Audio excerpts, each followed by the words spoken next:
اعوذ باللہ من الشیطان الرجیم بسم اللہ الرحمن الرحیم اللہم صلی علی محمد وآل محمد۔ کتاب کا نام ہے صحیح بخاری، صفحہ نمبر 2079۔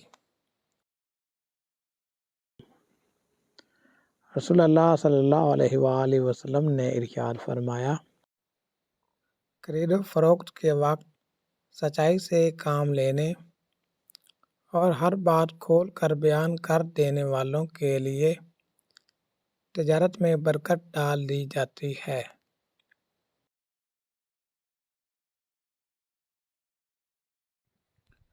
اللہ تعالیٰ سے دعا ہے کہ محمد وآل محمد کے صدقے ہمارے تمام گناہ صغیرہ و کبیرہ کو معاف عطا فرمائیں اور ہمیں اس فرمان پر عمل کرنے کی توفیق عطا فرمائیں۔ آمین۔ خدا حافظ۔